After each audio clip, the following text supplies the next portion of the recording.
Hey everybody, it's Jason Blaha here, and today I want to chat with you guys a little bit about lifting and understanding that we need to train to gain muscle, not to burn calories, right? And when I say to gain muscle, I mean even for my strength athletes, even for myself, 90%, up to 90% of our lifting time is geared towards maximizing muscle mass, right? We're not even using it for what people think of as pure strength training. Even all my elite lifters, this is how we train them. 70 to 90% of their weight room time is geared towards hypertrophy. Why? Because it raises their strength ceiling. Okay? It raises our strength ceiling. Well, let's come over and let's talk about body composition. Let's talk about fat loss. Right? Everyone comes in the gym and people get this idea that they need to do these cutting workouts. Well, here's the problem with that. You don't burn that many calories doing it. You can generate a bunch of fatigue. But what is it that you're seeing people mostly do? They're coming in and they're doing, a bunch of supersets and high rep training and trying to do as much training volume as they can with really light weights. And I'm not saying there can't be some hypertrophy from that, because there certainly can be. There certainly can be. However, it's not going to optimize it. And it's not going to optimize your fatigue. Right? It's not going to optimize your recovery resources. And this is why I personally recommend that people separate their training into different goals, specific goals for each thing you do in your training. Our heavy work should be really heavy because we're trying to maximize strength potential, neuromuscular efficiency, neural drive, all that stuff. Right? Our hypertrophy work should be there to maximize hypertrophy.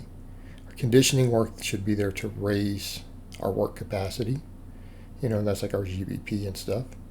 And we use the lifts or whatever to increase endurance. Okay, we don't need to overlap these things. But let's come over and let's talk about the list, and let's talk about NEAT.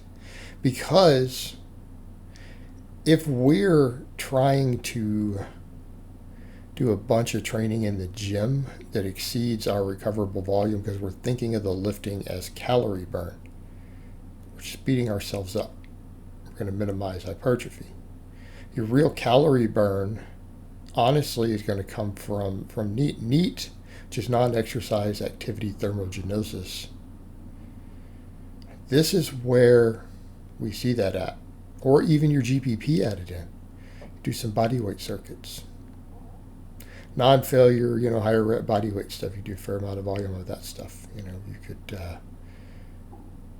rotate, burpees. I don't like burpees. You rotate burpees with push-ups, chin-ups, leg raises. And of course, you guys have seen me in the past doing a lot of just morning pull-ups and leg raises, a lot of times, almost every day, just early in the morning. Why? Just to get my work capacity up. Working on a little bit of hypertrophy in a way that has a conditioning component. That's part of my GPP. But it just brings up total energy turnover. But those are done as secondary workouts, aren't they? They're not our main training. Most of my training, as you guys see, even in the videos up here, there's some heavy singles and triples in there. But they constitute a small amount of it. It's a lot of 10 rep sets. Decent amount of 5 rep sets on close variations of classic lifts. It's the only time I use those. Most of the supplemental work is around 10 or more. Right? But it's not ultra high, and it's kept within my recoverable volume. Again, we want to maximize muscle mass with it. But there's a recovery element to that that gets used. Your GPP is less of a recovery problem. Your NEAT and list, the recovery issues are very, very low. And if we talk about per calorie burned, enormously low. Well, people trying to lose weight a little bit, that's what they need to do. How about even from, argue a body composition component? All right, there's where all the GBP matters. Maybe that needs to be its own video. Right? That can help optimize body composition when you're gaining. You're doing a build. So using the word build instead of bulk. When you're doing a build.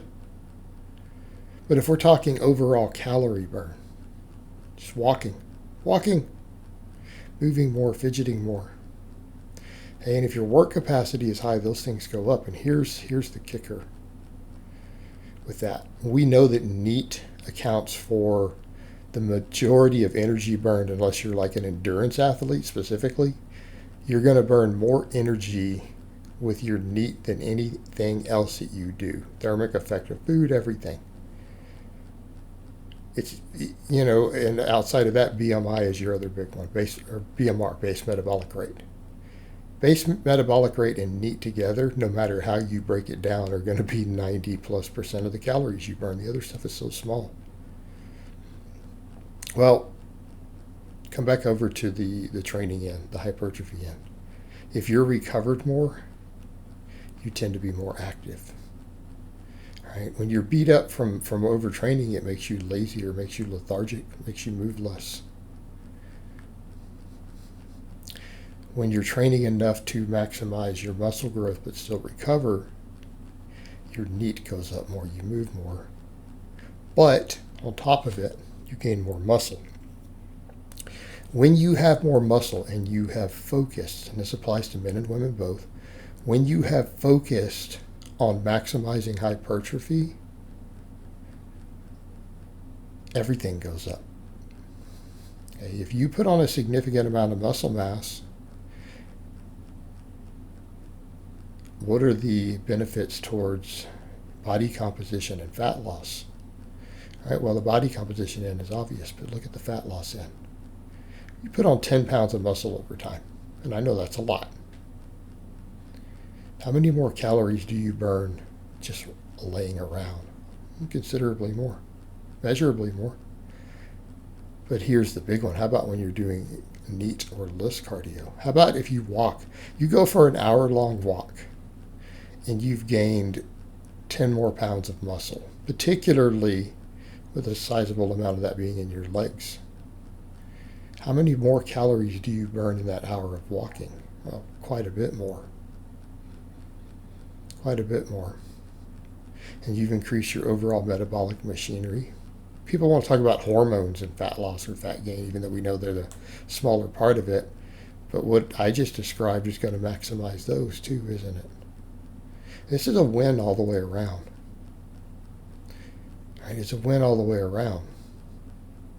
It's going to give you the best overall body composition to treat your weightlifting in that manner. All right, guys, but that's really all I have to say on that today. I hope it's been informative, and I'll talk to you guys next time.